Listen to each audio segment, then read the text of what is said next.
Você sabe quando é indicado uma criança usar aparelho? Eu trouxe aqui a Monique, odontopediatra, para nos tirar essas dúvidas e contar para nós, então, quando que crianças precisam usar aparelho. Bem-vinda novamente. Obrigada, Mari. É sempre um prazer estar aqui com vocês. Sempre bom te receber e aprender um pouco com você e falar um pouco sobre esse tema que é o aparelho, né? A gente tem a imagem do aparelho, aquele aparelho fixo lá entrando na adolescência, mas a gente sabe que não é assim, né? A maioria das crianças precisam usar aparelho e tem uma idade ali também que geralmente elas colocam. Então, fala um pouquinho para nós sobre esse assunto. Perfeito, Maria, é isso mesmo. A gente ainda tem essa ideia de que criança só vai usar aparelho quando for adolescente, quando já tiver só dente permanente. E não é de tudo errado. Realmente, o aparelho fixo, né, que é o de Brecht, que é aquele que a gente está mais acostumado, é um aparelho que a gente usa mais na adolescência, em criancinhas maiores. Mas existe outros tipos de aparelho para ajudar a gente antes de usar o aparelho fixo. Um exemplo disso é o disjuntor, que é muito usado hoje em dia nas crianças pequenas.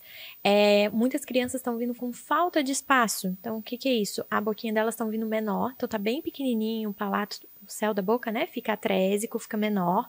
E aí a língua fica repousada numa região mais abaixo, não no céu da boca, onde ela precisa. E isso vai interferir na respiração, na fala, em todas as funções que essa criança vai desempenhar. Então, a gente usa esse aparelho, né? O disjuntor no céu da boca, para abrir espaço, para melhorar essa arcada. Então, esse aparelho ele é ideal porque ele usa o crescimento da criança ao nosso favor. Como a criança tem esse momento que ela está em amplo crescimento, ali por volta dos 7, 8 anos, a gente usa isso ao nosso favor para colocar esse aparelho para aumentar o espaço e corrigir algum erro de mordida, algum palato atrésico, alguma dessas alterações. E quando a gente pensa quanto antes, melhor. Em vários casos a gente fala que, e nesse caso também, né? Sim, exatamente isso. A gente pode até colocar até numa idade menor ainda, às vezes já é indicado, às vezes com 5, 6, e aí vai de cada odontopediatra decidir o melhor momento com os pais, porque algumas crianças, apesar de já ter a indicação de usar esse aparelho, às vezes não tem uma aptidão para usar esse tipo de aparelho. Às vezes é muito novinho, não vai conseguir colaborar, não vai conseguir ajudar. Então, a gente até espera um pouquinho essa criança estar um pouquinho maior para colocar. Mas a gente também tem um limite. Esse disjuntor, ele funciona mais ou menos ali tem uns 12, 13 anos muito bem. Depois disso, o mecanismo de ação dele já não é tão eficiente. Então, a gente tem que ter essa janela pequena para a gente conseguir fazer esse tratamento, que é justamente quando a criança está crescendo. Depois disso, esse aparelho já não é tão eficaz e a gente tem que optar por outras abordagens que não são tão minimamente invasivas, talvez uma extração, talvez uma cirurgia, que é o que a gente não quer fazer, né, numa criança. Olha só como é importante a gente manter as consultas em dia para o odontopediatra acompanhar e ver a necessidade e a gente entrar em ação o quanto antes para que não precise depois, no futuro, correr atrás de algo que, poxa, se lá naquela fase a gente tivesse feito. E pensando aí numa criança que recebe o diagnóstico que a família, né, bom, vamos colocar, qual o período que a criança normalmente fica com esse aparelho? É um aparelho que incomoda muito? Como que funciona para colocar? Precisa de uma manutenção em casa? Esse é um aparelho bem simples, por isso que os pais gostam bastante. Ele resolve o problema da criança muito rápido. A gente precisa que ele vá até o consultório para a gente fazer a moldagem, né? Hoje em dia a gente já tem os scanners que a gente consegue até fazer uma moldagem mais tranquila, não precisa daquela massinha que se usava antes, que é uma preocupação grande dos pais, né? Então hoje em dia está bem mais moderno, a gente consegue escanear, a gente faz o aparelho e cimenta. Esse aparelho é preso, ele não fica solto, ele fica cimentado nos dentinhos da criança, então não precisa preocupar se, será que ele vai usar, será que ele não vai usar? Não, o aparelho fica fixo ali no céu da boca. E os pais fazem a rotação da chavinha. A gente entrega uma chave no dia da consulta e os pais fazem apenas isso. Girar a chave durante 15 dias, 15 a 20 dias, depende de cada paciente, né, de cada caso. E aí eles fazem essa manutenção ali em casa durante uns 15 dias. Depois eles voltam ao consultório e depois quem mexe nesse aparelho é somente o dentista uma vez por mês. E aí a gente pede para os pais não mexerem mais, a gente trava esse aparelho e aí a criança fica mais ou menos por volta de 6 meses com esse aparelho em boca, mas sem os pais mexerem. só para a gente não remover e não perder o que a gente ganhou, porque ele ganha um espaço, né? E se a gente remover esse aparelho antes dos 6 meses, a gente perde tudo que a gente ganhou durante essa uma semana que foi ativado. Então, a gente precisa deixar ele como se fosse uma contenção, igual quando a gente tira o aparelho fixo, né? Que deixa aquela contenção, é a mesma função. Ele fica fazendo a contenção dos dentes ali e depois de 6 meses a gente remove esse aparelho. E aí não tem mais uma necessidade de no futuro ter que usar novamente, uma vez que abriu o espaço. Em pouquíssimos casos, às vezes, a gente precisa fazer uma reintervenção, talvez não com disjuntor, às vezes com expansor, que seria um outro tipo de aparelho, mas a disjunção em si é muito difícil a gente ter que fazer de novo. Tá? Se for bem feita, bem indicada e feita de forma correta, dificilmente a gente vai ter que usar de novo um disjuntor. Pode ser que a gente precise usar o aparelho fixo só para melhorar a posição do dente, que a gente aumentou ali o espaço. Mas para isso, agora para cair numa cirurgia, às vezes numa extração de dente, a chance é mínima. A gente tira bastante esse paciente da fila da extração, que é o que a gente quer e antigamente era muito comum, né? Não tenho espaço, vou tirar dente. Hoje em dia a gente consegue ganhar espaço com esses aparelhos. Que legal. E pensando aí em limpeza, higiene em casa, como que é? O aparelho ele não é muito difícil de manter limpo igual o aparelho fixo, né? Porque ele é preso apenas em um dente mais atrás. Só que os dentes da frente ficam livres. A escovação dos dentes é feita normalmente, da mesma forma que ele faz sem o aparelho. Então, escova os dentinhos com a escova, normal. E aí, a gente pode disponibilizar para o paciente uma seringa. E aí, a gente pede, às vezes, ou para comprar um colutório, né? Um enxaguante, ou então com a água mesmo. A gente faz jatos de água por cima do aparelho, que fica no céu da boca, só para tirar o alimento, qualquer coisa que fique agarrado ali. Mas, de uma forma geral, ele é bem simples de higienizar. E como a gente pede essas consultas uma vez por mês para fazer essa manutenção no dentista, toda vez que o paciente vai, é feita uma higienização, uma limpeza para remover o que eles não conseguem fazer em casa, justamente para a gente não ter nenhuma surpresa quando a gente tirar esse aparelho. Que interessante, que legal. Eu adorei entender um pouco mais sobre esse assunto. Se você se interessou, se você já ouviu falar um pouco e ainda tinha dúvidas, entra no Instagram do Minuto Mamãe Bebê, segue lá a doutora Monique, e lá você vai tirar as suas dúvidas, marca uma consulta, porque aqui a gente conversa sobre, mas eu sempre falo, nada dispensa uma avaliação. Exatamente. Individualizada ali, com todos os detalhes daquele paciente. Então, eu tenho certeza que você conversando com ela vai tirar suas dúvidas e na consulta melhor ainda. Muito obrigada pelas informações. Eu agradeço pelo convite, foi um prazer. E até a próxima. Até a próxima.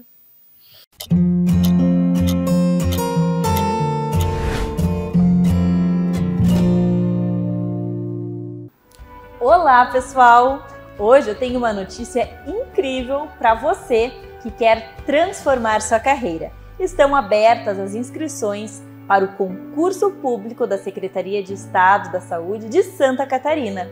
São 511 vagas imediatas, mais cadastro reserva para profissionais de nível médio e superior espalhados por 18 cidades do estado. Tem oportunidades para técnicos em enfermagem, laboratório, farmácia, radiologia, motoristas e para quem tem nível superior, médicos, enfermeiros, psicólogos, fisioterapeutas, nutricionistas, arquitetos e muito mais. E olha só, os salários chegam a R$ 9.449,59, mais benefícios e gratificações. É estabilidade e valorização profissional de verdade. Mas atenção, você precisa se inscrever até 13 de novembro de 2025 pelo site do Instituto AOCP. As provas serão em janeiro de 2026 em várias cidades, como Blumenau, Florianópolis, Joinville e outras. Essa é a sua chance de trabalhar no serviço público, ajudando Santa Catarina e ainda investindo na sua carreira. Então não perca tempo, acesse www.institutoaocp.org.br. Inscreva-se e siga @instituto.aocp. Sua carreira começa agora!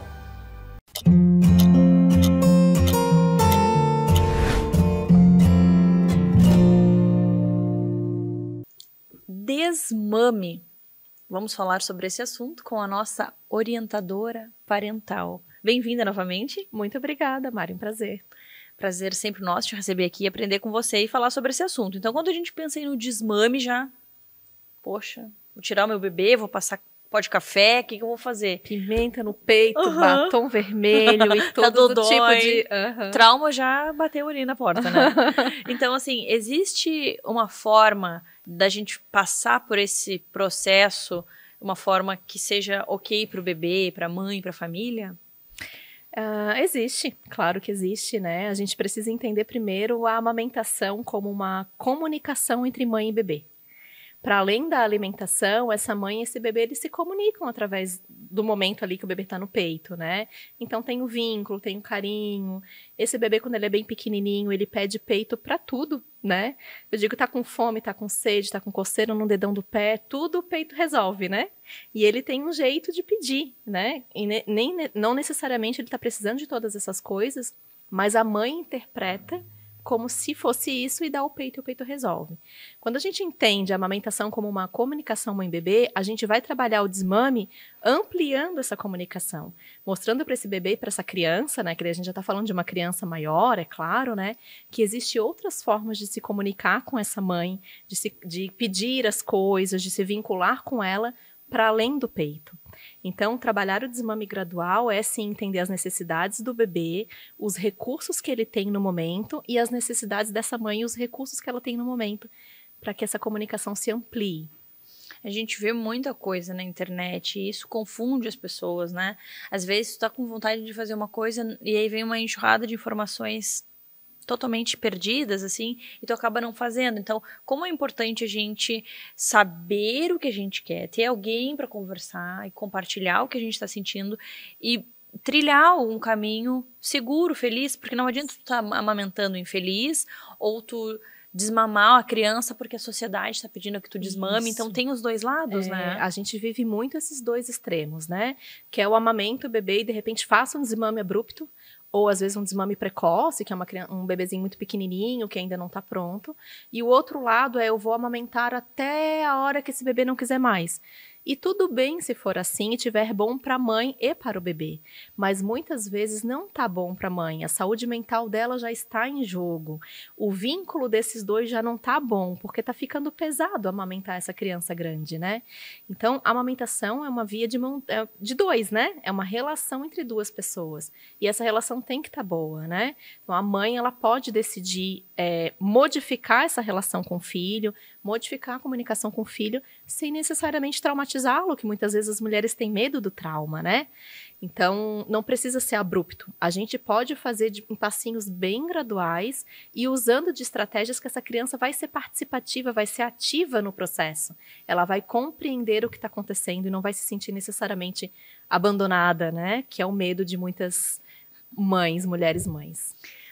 Muitas crianças acabam associando mamar para nanar, né? Então, assim, antes de dormir, a criança tem que mamar e aquela mãe acha que aquela criança só sabe dormir mamando. E eu me coloco nessa fila, porque eu pensava que ela não conseguiria dormir se não tivesse, né? Foi pro peito, dormiu no peito e eu coloquei ali. Então, assim, aí as pessoas acabam não querendo desmamar por medo de mudar o sono, enfim. Então tem muita coisa relacionada com o sono e a amamentação também, né? Tem sim, né? Então trabalhar o sono durante um processo de desmame gradual é essencial. Até porque muitas vezes o motivo de a mulher procurar por um desmame é porque ela não está dormindo bem, né?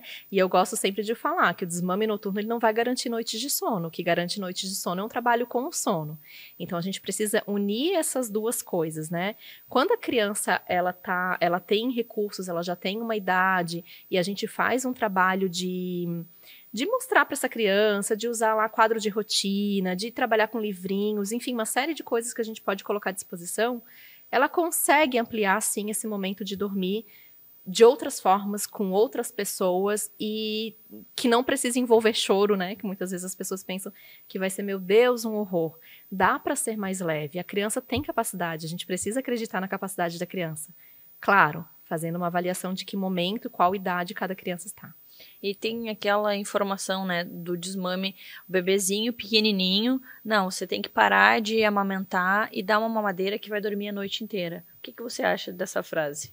Eu acho que se fosse assim, eu não teria tantos clientes que o bebê mama mamadeira e estão em consultoria de sono comigo, né? Não, ela não é verdadeira. Não é verdadeira, tá? Os bebês que mamam mamadeira, eles também podem acordar à noite. As duas coisas não andam juntas. Então, o motivo dos bebês acordarem à noite não é porque eles mamam no peito, tá? Então, são assuntos diferentes que a gente precisa avaliar bem. Por isso que é comum, né, as pessoas chegarem, muitas vezes com a demanda de quero desmamar, e no meio do caminho a gente descobre, não, você quer dormir. E para dormir, não necessariamente a gente precisa fazer o desmame total. A gente pode sim modificar algumas coisas na noite, esse desmame noturno pode acontecer, né, de o bebê não mamar mais, às vezes como uma consequência mesmo, que a gente melhora o sono e ele para de demandar mamar de noite, né? E o desmame total, ele só vai acontecer quando realmente for o desejo dessa dupla. Né? Então, dá para melhorar a dinâmica da amamentação de forma gradual, organizando o dia desse bebê, dessa mãe, para que não seja aquela livre demanda eterna, que já está onerando demais a saúde física e mental da mãe. Né? Então, são dois temas que eles andam muito próximos, e tanto quem vem para o sono, como quem vem para o desmame, a gente vai precisar conversar e alinhar bem o plano ali, né, de tratamento. É importante a gente lembrar que tem muita informação que não bate na internet, né? E o que deu certo para a vizinha é diferente para nós, porque é o seu bebê, é o seu corpo, é a sua família, então as pessoas são diferentes. Então precisa realmente que o profissional entenda a rotina daquela família para ajudar, né, a organizar aquela rotina da melhor maneira para aquela mulher. O que você quer? Como que você está sentindo? Acho que isso faz toda a diferença, né? É uma assessoria personalizada, né? Com não certeza. é, eu vi ali alguma coisa na internet e eu vou seguir porque deu certo com a minha vizinha. Sim, não. E temperamento da criança, né? Quem é essa mãe, a forma que esses dois se relacionam, que ponto da amamentação que estamos falando. Então, não tem mesmo como ser uma fórmula mágica, né? Uma receita de bolo. Precisa mesmo de ter uma base de desenvolvimento infantil e uma base de parentalidade, né? Do que está acontecendo no emocional dessa mãe para a gente conseguir fazer um trabalho alinhado que traga bem-estar para os dois. Que legal. E deve ser satisfatório, né? No final, assim, ver que, poxa, tá tudo ok, fluiu, o objetivo alcançado com sucesso e às vezes mais do que se esperava. A frase que eu mais amo ouvir no processo de acompanhamento de desmame: nossa, Geu, foi mais fácil do que eu esperava. Eu digo, é isso, muito bem. Que legal. Eu adorei. Obrigada por compartilhar essas informações. Obrigada também pela oportunidade, Mari. E até a próxima. Até.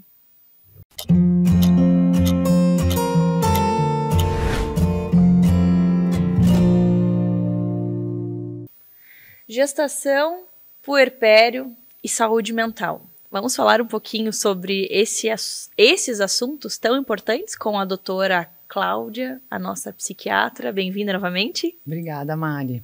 Quando a gente pensa na gestação, no puerpério e na saúde mental, existe uma ligação entre tudo isso que eu falei? E existe algum dado mostrando situações agravantes nesse período? Compartilha conosco.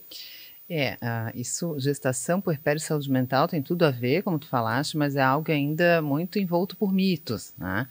As pessoas ainda acreditam que a mulher nessa fase da vida ela está plena, ela está completamente feliz e satisfeita, né? E que em nenhum momento ela pode ficar triste ou não ficar bem do ponto de vista das emoções nesse momento. A gente sabe que isso não é bem verdade, isso é uma visão um pouco romantizada desse momento, mas por isso a gente tem que cuidar, né? Porque nem todas as mulheres vão experienciar esse momento da mesma maneira e às vezes pode ser muito difícil, pode enfrentar até alguns transtornos psiquiátricos durante essa fase da vida. Então vamos pensar aí numa linha do tempo, né? Começando aí pela prevenção. Sim. É importante, quando a gente vai fazer o pré-natal, a gente está ali para acompanhar a gestação e prevenir algumas condições, né? A gente já sabe que a mulher vai lá na consulta com o obstetra para ver se ela vai ter uma pressão alta, se ela vai ter uma diabetes, qual é o risco dela ter uma pré-eclâmpsia. Então, assim, da mesma maneira a gente deve olhar para a saúde mental Qual é o risco que aquela mulher tem de repente desenvolver uma depressão na gestação ou no puerpério, um transtorno de ansiedade, um toque, uma bipolaridade. Então, da mesma forma que a gente avalia as condições físicas, a gente deveria avaliar as condições de saúde mental das mulheres. Sensacional. Então, aí a gente já começa respondendo essa primeira parte, a prevenção. Ok, pulamos a primeira parte, não teve uma prevenção, Sim. Estou grávida e não estou legal. O que a gente faz? Infelizmente, ainda é a maioria das mulheres, não se viu isso, não se pensou na prevenção em saúde mental, e isso não tem a ver só com as mulheres, tem a ver com toda a rede de profissionais de saúde, né, a gente precisa dizer. Não tendo se pensado nisso, essa mulher já está gestante, está sentindo que não está bem, que pode ter ali algum sinal de doença psiquiátrica, e imediatamente procurar um profissional de saúde mental para avaliar, para fazer no mínimo um rastreio, que a gente chama, para ver se ela está com risco aumentado de ter uma depressão, uma ansiedade ou uma outra doença nesse período da vida. Porque, já adiantando, né, Mari, depois vai vir o quê? O pós-parto. E a gente sabe que o pós-parto é também um momento delicado. Não que a gente agora tenha que demonizar o pós-parto, dizer que todas vão sofrer, que vai ser horrível, não é isso, né? Mas, de novo, se prevenir. Se as coisas já não estão muito bem na gravidez, tende a piorar no pós-parto. Então, a gente tem que, sim, buscar ajuda em saúde mental, fazer rastreio, diagnóstico e, por vezes, até um tratamento para evitar desfechos mais negativos. Pensando gestação e puerpério, medicação. Se a gestante foi buscar realmente, ajuda, né? E ele se diagnosticou algo, ela pode ser medicada durante a gestação? Isso é um outro grande mito, né? As pessoas ainda estão acreditando que uma mulher que está adoecida do ponto de vista psiquiátrico na gestação e no pós-parto, ela não pode usar a medicação, porque existe ainda, né, a ideia de que vão causar malformações para o bebê, desfechos negativos para a gestação. Isso não é total verdade, a gente sabe que já tem medicações bastante seguras, estudadas há bastante tempo, que a gente pode e deve fazer para essa mulher se realmente ela estiver precisando, né? Porque na maioria dos casos que chegam ao consultório de psiquiatria, o que a gente vai identificar é que o risco dessa mulher não se tratar, não usar uma medicação, ele acaba sendo maior do que o risco dela usar uma medicação. Porque a doença psiquiátrica, ela pode ser traiçoeira, ela pode piorar, né? Evoluir com risco sério e isso trazer situações muito complicadas para a mulher já na gestação, no pós-parto, essa mulher já com o bebê no colo, uma criança para cuidar, extremamente deprimida, ansiosa. Então, a gente precisa prevenir o quanto antes. Olha só que importante, né? Sim. E aí, pensando lá no puerpério, existe o medo de, eu estou amamentando, não posso, mais uma vez, então eu já passei uma gestação com esse medo. Isso. Aí agora eu estou amamentando e aí eu vou ficando cada vez mais de lado e a minha cabeça... A amamentação é um outro momento muito desafiador, a gente sabe, o leite materno é o padrão ouro, né, um alimento mais importante para uma criança, e sim, a gente vai estimular que essa mulher continue amamentando, se assim ela puder e se assim ela desejar, né, porque isso também não pode ser uma imposição, mas, de outro lado, a gente vai tentar fazer medicações nesse momento que sejam compatíveis com a amamentação, que tenham uma passagem baixa pelo leite materno, que os estudos mostram que não trazem prejuízos para o desenvolvimento da criança, para o crescimento dessa criança. Existe hoje um medo muito comum que é das doenças autismo, TDAH, das neurodivergências, né? Dos transtornos do neurodesenvolvimento. As mulheres ficam com muito medo. Se eu tomar remédio na gravidez, psiquiátrico ou na amamentação, meu filho vai ter alguma coisa nesse sentido. Os estudos mostram que não existe essa relação até o momento, né? A gente sabe que são doenças multifatoriais. Então, a gente não deixa de tratar essa mulher com medicação se ela realmente precisar. É importante a gente voltar ali no que você falou em relação ao perigo de não medicar essa mulher. Sim. É um perigo grande porque pode evoluir com gravidade, essa mulher pode até para um risco, né, de morte mesmo, né, as doenças psiquiátricas, a gente sabe, elas podem ter desfechos bastante negativos, e essa mulher não conseguir cuidar efetivamente dessa criança no pós-parto, prejudicar o vínculo dela com a criança, essa criança ser exposta a essa mãe doente também aumenta riscos para o desenvolvimento dela, né. Então a gente sabe que quanto mais saudável a mãe está do ponto de vista físico e mental, mas ela vai ajudar essa criança a se desenvolver bem também, física e emocionalmente. Então, gestação, puerpério e saúde mental, eles estão assim. Tudo a ver. Que interessante. E quanta informação boa, assim, porque a gente vê muita mentira na internet. E quando a gente tem informação de verdade, a gente se sente mais segura para buscar o caminho correto, né? Ou para visualizar uma pessoa que a gente gosta e saber indicar para essa pessoa o caminho correto. Com certeza, e a gente também capacitar os profissionais que estão atendendo essas mulheres. Eu costumo conversar com os profissionais que atendem as mulheres, obstetras, pediatras, consultoras de amamentação. A gente faz um trabalho em equipe bem legal, né? E aí todo mundo aprende junto e todo mundo fica seguro nessa conduta. Que legal, e daí quem ganha são as famílias, as mulheres, né? Todo mundo. Com certeza. Porque uma doença psiquiátrica, ela pode destruir uma família, né? Com certeza. Eu adorei. Obrigada, adorei também, Mari. Obrigada por tanta informação, por dividir tanto conhecimento. Se você quer entender um pouco mais sobre esse assunto, aprofundar, a gente traz aqui informação, mas como eu sempre digo, nada dispensa uma consulta realmente. Então, entra lá no Instagram do Minuto Mamãe Bebê, procura a doutora Cláudia, conversa com ela, agenda uma consulta. Tenho certeza que vai ser transformador para você. Até a próxima. Até.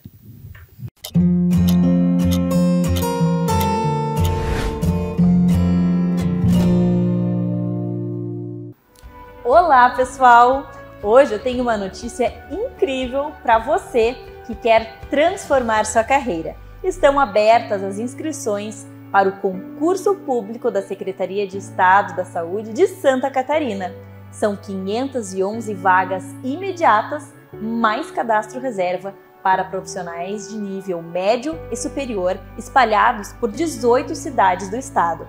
Tem oportunidades para técnicos em enfermagem, laboratório, farmácia, radiologia, motoristas e para quem tem nível superior, médicos, enfermeiros, psicólogos, fisioterapeutas, nutricionistas, arquitetos e muito mais.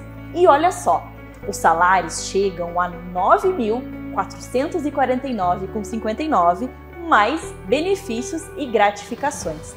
É estabilidade e valorização profissional de verdade. Mas atenção, você precisa se inscrever até 13 de novembro de 2025 pelo site do Instituto AOCP. As provas serão em janeiro de 2026 em várias cidades, como Blumenau, Florianópolis, Joinville e outras. Essa é a sua chance de trabalhar no serviço público, ajudando Santa Catarina e ainda investindo na sua carreira. Então não perca tempo, acesse www.institutoaocp.org.br. Inscreva-se e siga @instituto.aocp. Sua carreira começa agora!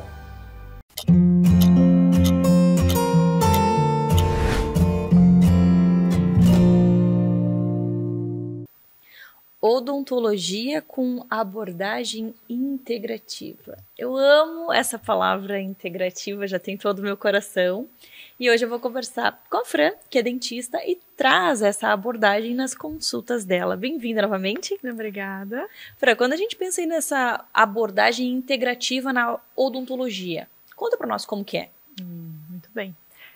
Eu sou terapeuta de constelação familiar sistêmica, então eu uso muito essa abordagem nas minhas consultas, de identificação de padrões, de traumas, de processos vividos antes da gestação, medos dessas mães. Muitas mães passam por processos, né, grávidas, muito medo durante a gestação, medo na hora da amamentação, e tudo isso vai repercutir de como essa criança vai lidar com a mastigação, como essa criança tem um processo de respiração. Então, todo esse olhar que eu faço na primeira avaliação, na consulta inicial, eu consigo identificar padrões, às vezes padrões da mãe, às vezes padrões do pai, às vezes histórias que contaram para essa família, e essa família já incutiu isso nessa criança, já colocou uma expectativa nessa criança, e essa criança honra as questões dos pais. Então, eu faço essa avaliação e essa minúcia de atendimento integrativo que é mente, corpo e espírito. Então, tudo está ligado. Então, a boca é parte do corpo, mas ela tem mente, ela tem espírito, ela tem história, ela tem a bagagem dela que vem junto com essa família. Olha que importante, né? E agora você trouxe um assunto que a gente pode até trazer para a minha família, que você falou do padrão, né? O meu marido dorme com a boca aberta, né? Minha filha dorme com a boca aberta. Então, assim, eu vejo que ela trouxe todas as coisas que ele precisa resolver. E eu falo assim, sabe? Vou resolver o dela, porque o teu já é bem grandinho. Então, assim, a gente realmente traz isso, né? Isso aí. E a primeira manifestação de cura é quando a gente toma conhecimento das questões. Então, quando a gente toma conhecimento, a gente vai quebrar um padrão, porque a gente vai fazer diferente, a gente busca fazer diferente. Então, para os nossos filhos, né, eu sempre falo que os nossos filhos é a nossa história, 50%, né, nós, 50% o homem, e eles são melhorados, nós melhorados. Então, a gente identifica os nossos padrões e tenta melhorar neles, para que eles cresçam livres de padrões, para que eles sejam eles e não nós. Um pouquinho eu sou a minha mãe, assim como a minha mãe, assim como o meu pai, que essa criança já tem essa lealdade invisível, né? Assim como a minha mãe, assim como o meu pai. Então não, ela é ela pode ser ela. Então a gente pode identificar um padrão e intervir nesse padrão antes que isso vire um problema, antes que isso vire uma doença, antes que isso vire um processo interceptativo. Então, na maneira da prevenção, a gente consegue abordar já ali a raiz desse problema, a raiz da questão para não virar um problema. E existe aquela família que vai até você e não sabe dessa abordagem e no meio da consulta descobre e aí você consegue fazer toda essa avaliação personalizada, integrativa realmente. Sim, eu acho que a maioria das pessoas não sabe. E na hora da anamnese, que eu vou fazendo muitas perguntas, não entendem o porquê daquelas perguntas. Como é que foi sua gestação? Como é que foi o parto? Amamentou? É o primeiro filho? Teve alguma perda antes? Então, essa criança dorme bem? Como é a alimentação dessa criança? Como é que ela se frustra? Porque essa criança é frustrada, né? Alguma vez os pais fazem alguma intervenção para frustrar essa criança? Para como ela vai reagir? Então, muitos pais não querem frustrar os filhos, né? Não, vamos fazer tudo o que ele quer porque eu não sei como que ele vai reagir. Então, dentro disso, eu preciso saber todos esses padrões também para eu saber qual abordagem e qual técnica eu vou utilizar nos meus atendimentos. Porque cada criança é diferente, cada família é diferente, cada família tem uma expectativa. E aí, através dessa anamnese, tu monta o teu tratamento com aquela família. Com certeza. E existe a possibilidade da gente, tô levando minha filha para constar, e aí eu também querer constar, e a família inteira já virar de boca aberta lá para você? Então, meu foco é muito nas crianças, e eu sou especialista em ortodontia, então se o pai e a mãe têm questões ortodônticas para resolver, sim, é comigo. Senão eu tenho uma equipe, nós temos 5 profissionais na clínica, que cada um cuida da sua área. Então, questões adultos, eu atendo muitas crianças e pais das crianças. É muito comum que os pais queiram. Então, eu faço essa primeira consulta, essa abordagem, esse início, essa introdução, e depois eu encaminho para os profissionais que vão ser responsáveis por aquele pai, né, por aquela questão. Mas o meu foco é na criança. Mas acontece demais disso, dos pais quererem ser atendidos também. Por quê? Porque nós temos a nossa criança interior também, né? E a nossa criança não teve esse tratamento. Então, normalmente, as histórias de pessoas de gerações próximas à nossa têm outras bagagens. E os filhos sentam na minha cadeira e falam assim, ai, mãe, como é que era com você? E aí ela fala, ai, filho, foi bem diferente. Foi muito diferente. E ele fala, o que seria da sua vida se você tivesse tido a Fran como dentista dela? Seria muito diferente, realmente. Então, muitas pessoas têm essa vivência traumática, de histórias ruins. Todo mundo tem uma história ruim para contar, né? Da nossa geração, de gerações, né, de pessoas mais velhas, tem essa história complexa para falar sobre um dentista, que as crianças já não vão ter mais. Por mais que essa criança tenha passado por um processo mais difícil, né? Por exemplo, um tratamento de canal, uma cirurgia que às vezes necessita, mas de forma carinhosa, de forma amorosa, no respeito dessa criança, no tempo dessa criança, respeitando a história, que às vezes a expectativa da mãe, a mãe tá lá com o coração apertado, e essa criança sente. Ela tem uma ligação muito forte com essa mãe que tá lá na recepção esperando. Então ela já sabe que a mãe não dormiu bem à noite, se preparando para esse procedimento. Então, ela já sente todo o astral da casa, ela já vem diferente. Então, se tem uma consulta que a gente prepara esses pais para saber exatamente o que eles vão passar, confiando nesse profissional, tudo é diferente. Então, por mais difícil que seja o procedimento, essa criança, ela sai dali sem trauma. Ela, às vezes, chora, porque é assim que ela vai se manifestar, porque ela tem medo, e a gente tem medo de coisas novas, normalmente, né? Então, essas crianças, elas passam pelos processos, mas de forma tranquila, elas voltam super tranquilas. Ah, mas eu vou naquela dentista, né? Eles perguntam, eu vou naquela dentista. Porque é aquela que respeita, é aquela que identifica as questões, que faz no tempo dela. Claro, né, que tudo com muito conhecimento, muita abordagem, muita conversa entre os pais, que a gente consegue estabelecer esse vínculo de confiança e transformar a história dessas crianças diferentes com relação à odontologia. Que legal, que trabalho lindo, Fran, parabéns. Obrigada. Eu, como comecei ali a nossa entrevista falando, eu tenho paixão por quando é integrativo, porque eu acho que é realmente o que faz sentido, né? É uma abordagem do todo. Isso. Adorei. Parabéns pelo obrigada. trabalho e até a próxima. Obrigada.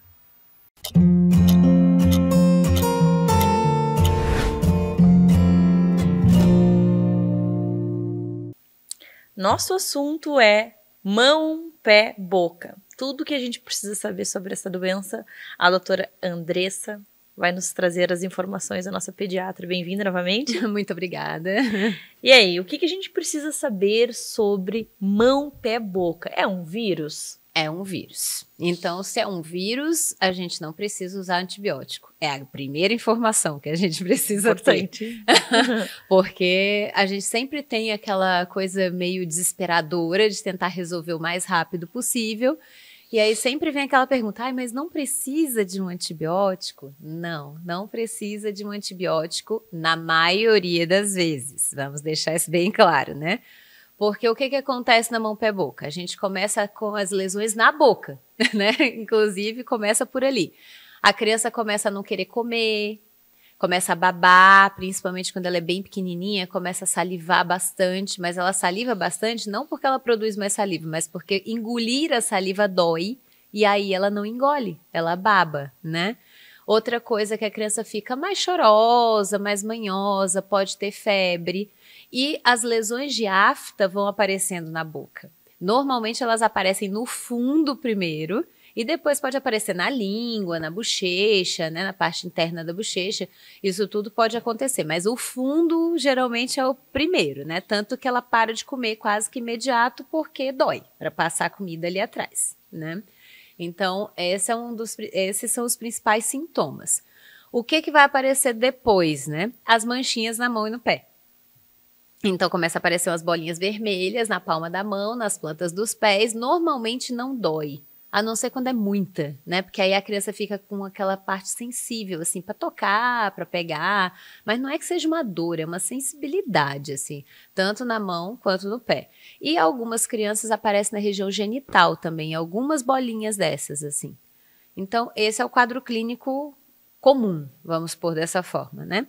A maioria das crianças vai resolver isso em 10 dias, né? Então, os primeiros 5 dias são aqueles piores, porque as lesões estão abrindo na boca, né? Aquela afta está ficando cada vez maior, dói muito, pode dar muita febre. Depois do 6º dia em diante, aquilo vai fechar, vai sumir. E aí a criança começa a melhorar, ela começa a tomar mais líquido, ela começa a voltar a comer, a febre para, né? Então, todo o resto das coisas vão melhorando. E por último, algumas crianças que tiveram muita lesão na mão e nos pés começam a descamar a mão e o pé. Então dá aquela descascadinha ali, né, onde estavam as lesões. Então isso é o quadro normal. O que acontece quando a gente tem um quadro que não é muito típico? Infectar as lesões da boca. Porque a boca é cheia de bactéria. E aí, às vezes, se a gente não consegue fazer uma higiene com a criança com essas lesões, pode as bactérias da boca acabar infeccionando. Aí sim, nós temos um quadro grave, né, que normalmente precisa de antibiótico. Mas assim, é 1%. A maioria é só dar remedicação para dor e para febre, muita água, alimento gelado, doce, porque o sal vai doer para poder engolir, o ácido vai doer para engolir, né? Essas coisas. Não se passa nada nas bolinhas, nem na boca e nem nas mãos e nos pés? Mão e pé você pode hidratar, porque como eu falei, vai descamar, né? Então, assim, se você hidratar bastante, ajuda a não ter tanta sensibilidade e não descamar, né? Tanto. Então, isso é o que a gente pode passar. Na boca, tudo que tu passar vai sair com a saliva. Então, assim, não fica nada. Então, assim, não adianta a gente ficar tentando pôr muita coisa. Quando a criança é um pouquinho maior, a gente até usa aqueles spray de anestésico, mas também é uma coisa que, assim, é um efeito de 5 minutos. Às vezes é só imediatamente antes da criança comer, tu dá o spray ali só para ela engolir alguma coisa e pronto. É uma estratégia, É né? uma estratégia. Porque a gente fica desesperado quando eles não comem. É verdade. E quando a gente pensa na transmissão?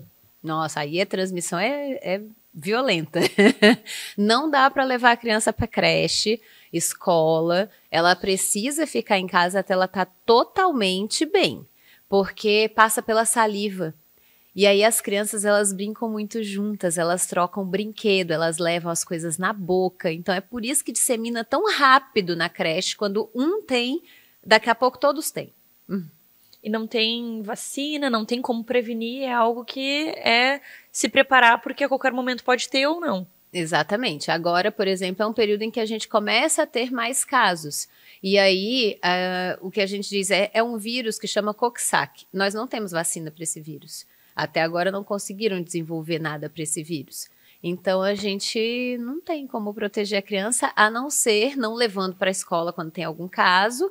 E quando é o seu filho o caso, não levar o seu filho para a escola para passar para os outros. E uma dúvida bem frequente, assim, sempre as pessoas perguntam, a criança pode pegar mais de uma vez, ela pode se contaminar, ou uma vez que ela teve, ela está imune a esse vírus e não tem mais? Não, a imunidade para esse vírus, ela não é longa, né? Ela é uma imunidade bem curtinha, então sim, pode pegar de novo. Então, a gente fica esse alerta, assim, né? Quando as crianças estão doentes, a gente não pode mandar elas para a escola, porque, ele já pegou, só que daí ele passa pro colega, e o colega vai passando para outro, e vira esse ciclo. Daí deu outra escola, pega, e depois faz todo esse círculo e volta novamente. Exato. E outra coisa que você tem que lembrar é que se seu filho pegou a doença, o sistema imunológico dele está mais debilitado, ele está combatendo aquela doença, ou seja, ele não está 100%, né? Então, se ele vai para a escola, além dele passar para os outros, ele pode pegar outro vírus e aí piorar o quadro dele de novo, ou ele continuar doente eterno. Sabe aquelas crianças que ficam 2, 3 meses sempre doente? É porque não deu tempo nem de recuperar. Você já mandou para a escola, ele já pegou o próximo, e aí pega o próximo, e assim vai. Porque assim, quando eles estão em casa, a gente cuida da quantidade de água. A gente fica ali, tenta de algum jeito ou de outro dar a frutinha. Faz com que eles se alimentem melhor, coloca para dormir mais cedo. Então, a gente consegue ver que eles vão ficar mais cuidados e vão se recuperar. Isso. Aí eles estão... não teve mais febre ontem, mas, poxa, ele teve uma semana de febre, teve quantos dias de febre? Criança fraca, e daí tem outro com outro vírus e assim segue, né? Isso. Então, a gente precisa ter esse cuidado de manter a criança, não só por ela estar transmitindo, mas também para não pegar outra coisa. Para não pegar outra coisa em seguida, que é muito comum, principalmente o primeiro ano de creche. A criança fica mais doente do que sadia. Que coisa. E aí não tem vacina, é só realmente cuidar, não tem a pílula mágica da imunidade também? Não. Então não tem. É cuidar os pilares. Isso. Para que, né, a gente consiga oferecer para eles uma qualidade de vida boa, porque não é fácil ficar sempre doentinho, né? Sempre doentinho, daí a criança já fica meio irritada, chateada com não isso, só, né? Acaba não comendo direito, perde peso, então tudo isso perturba a imunidade da criança de um jeito maior, né? Assim. Verdade. Adorei esse assunto, obrigada por todas as informações e até a próxima. Até a próxima.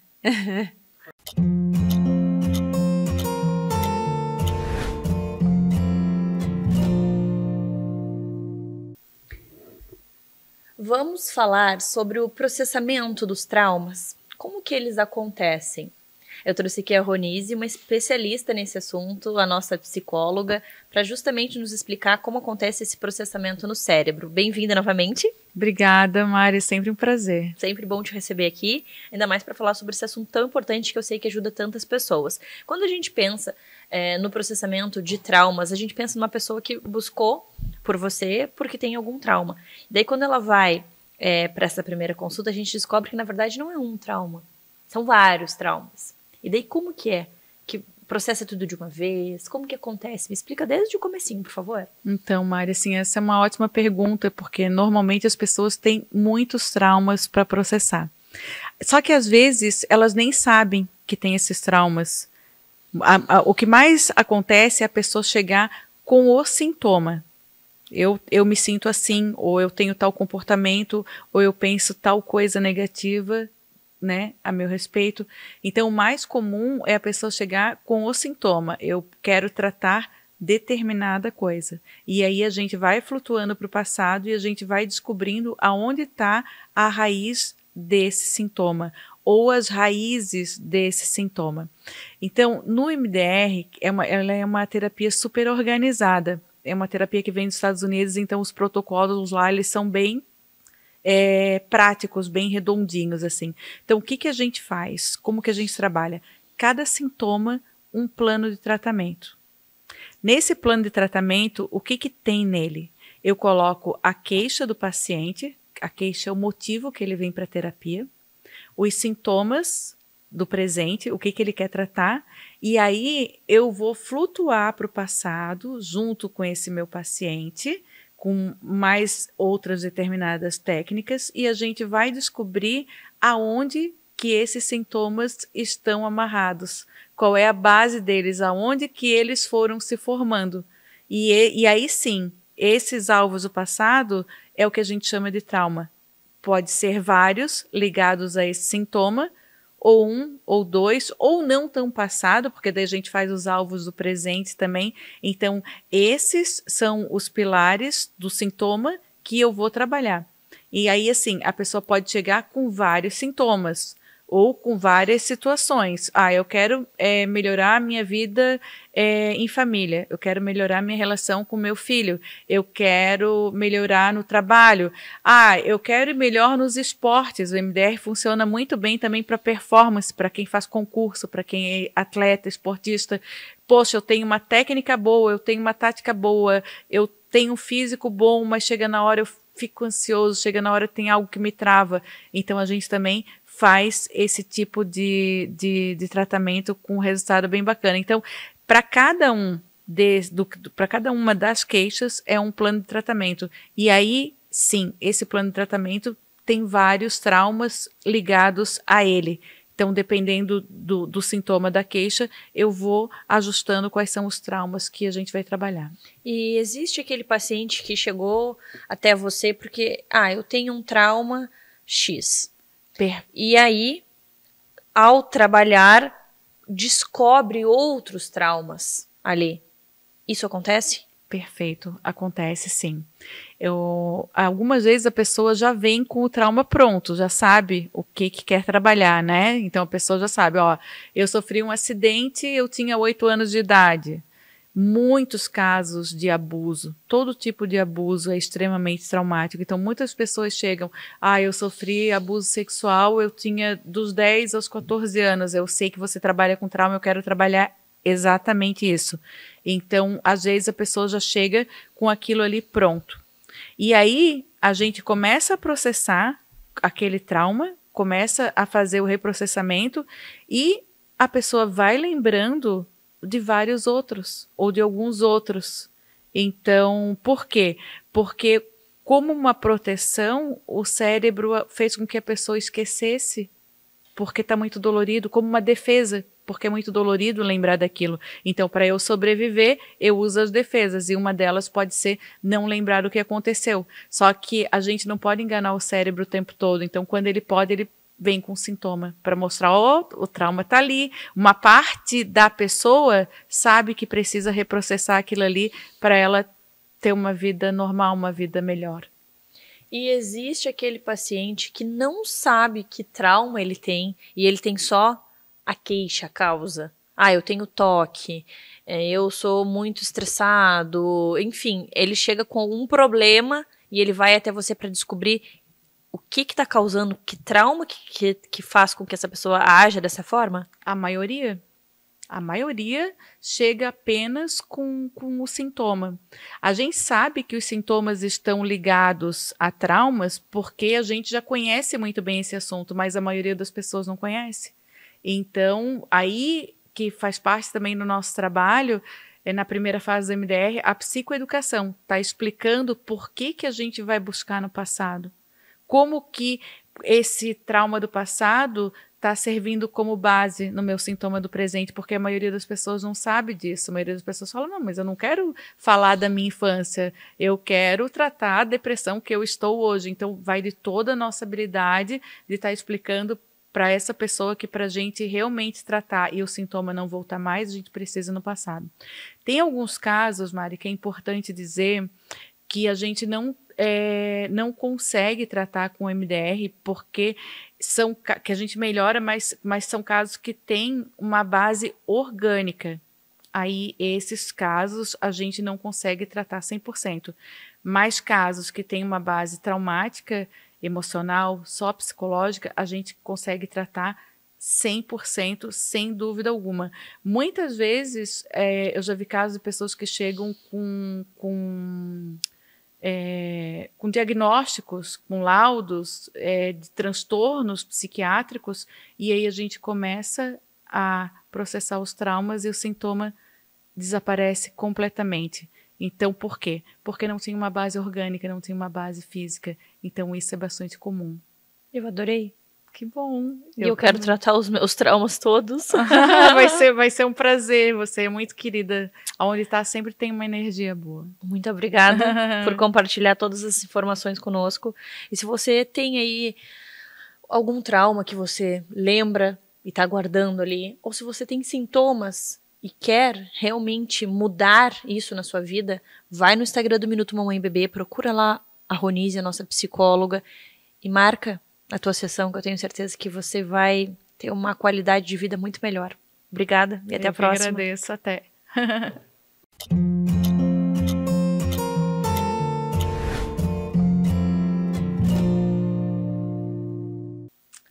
Você sabia que você pode ter na sua casa um fisioterapeuta? Mas como assim?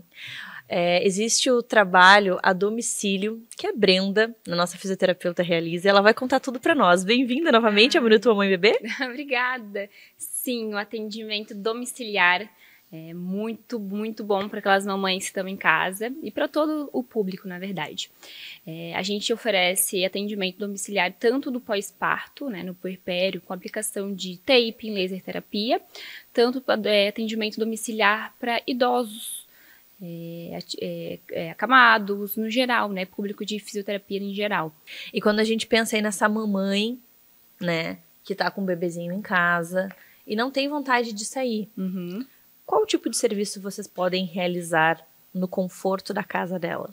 A gente faz atendimento de pilates em casa também, onde a gente leva todos os equipamentos necessários e a gente planeja e organiza os exercícios que ela pode fazer em casa com as nossas coisas que a gente leva, ou até mesmo com os utensílios que ela já tem em casa. A gente vai adaptando para ela conseguir fazer os exercícios. Olha que legal, não dá para dizer, para pôr desculpa aí para não se exercitar. Não. Vocês vão até a pessoa e bota a pessoa a se mexer.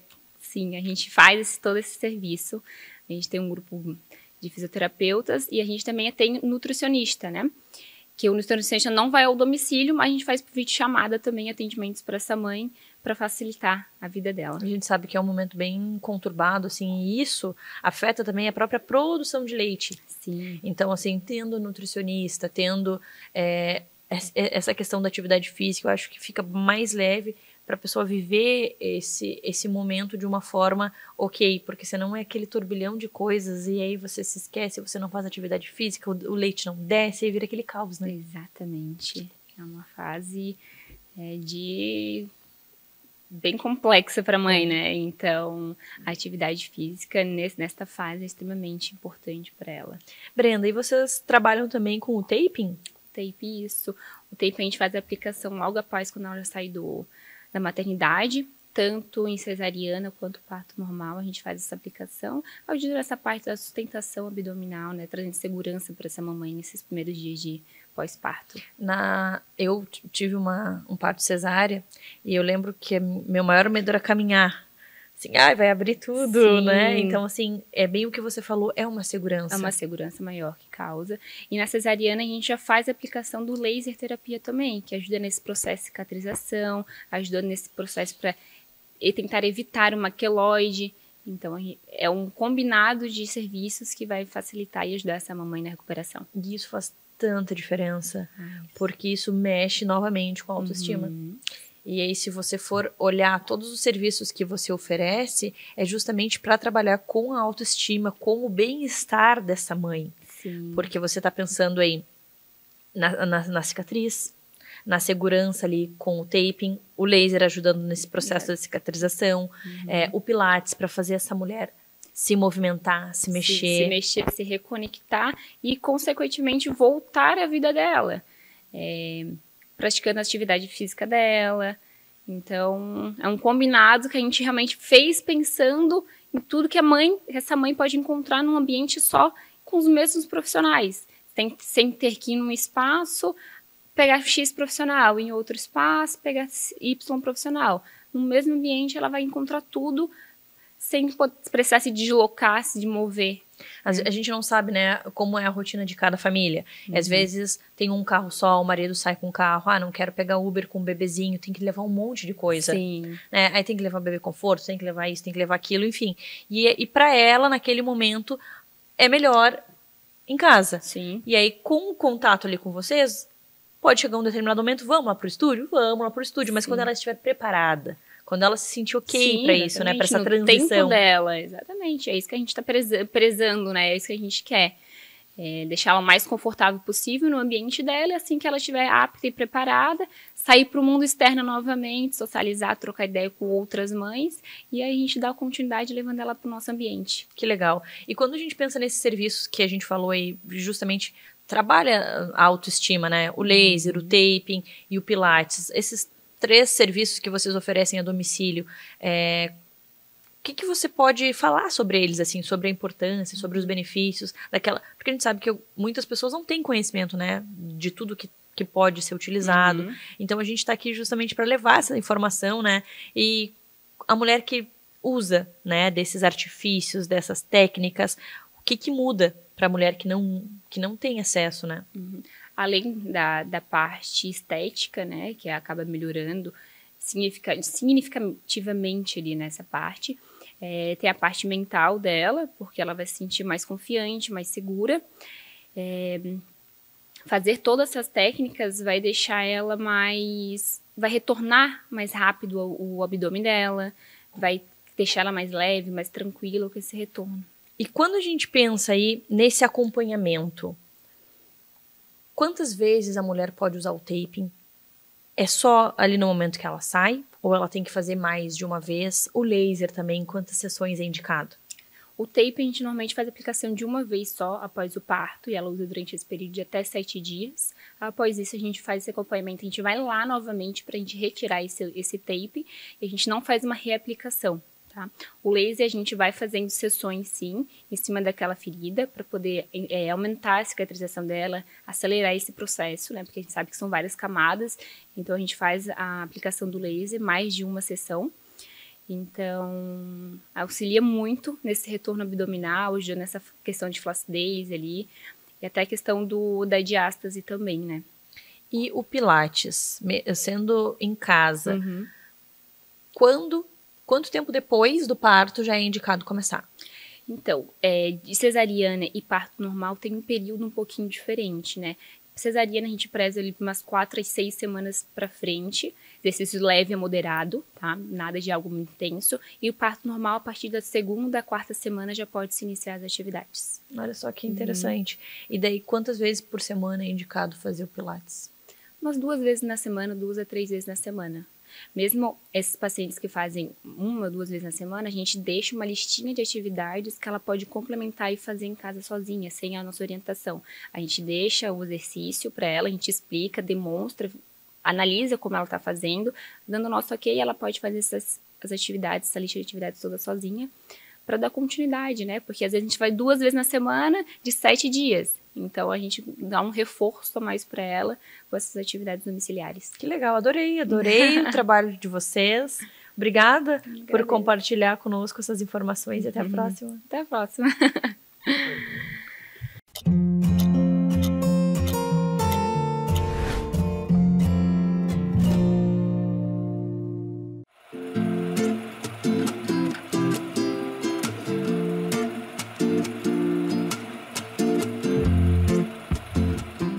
Você está procurando um estúdio para gravar o seu podcast com qualidade profissional?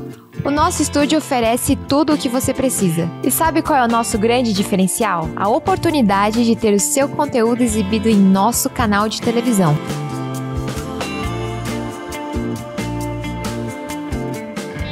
Amplie seu alcance e faça sua voz ser ouvida por milhares de espectadores. Agende agora mesmo uma visita ao nosso estúdio e veja como a gente pode elevar o seu conteúdo. Marque uma visita pelo nosso site www.primertv.com.br ou entre em contato pelo nosso WhatsApp, onde o QR Code está aqui no canto da tela. Não perca essa oportunidade única de elevar o seu podcast ao próximo nível e ganhar visibilidade na TV.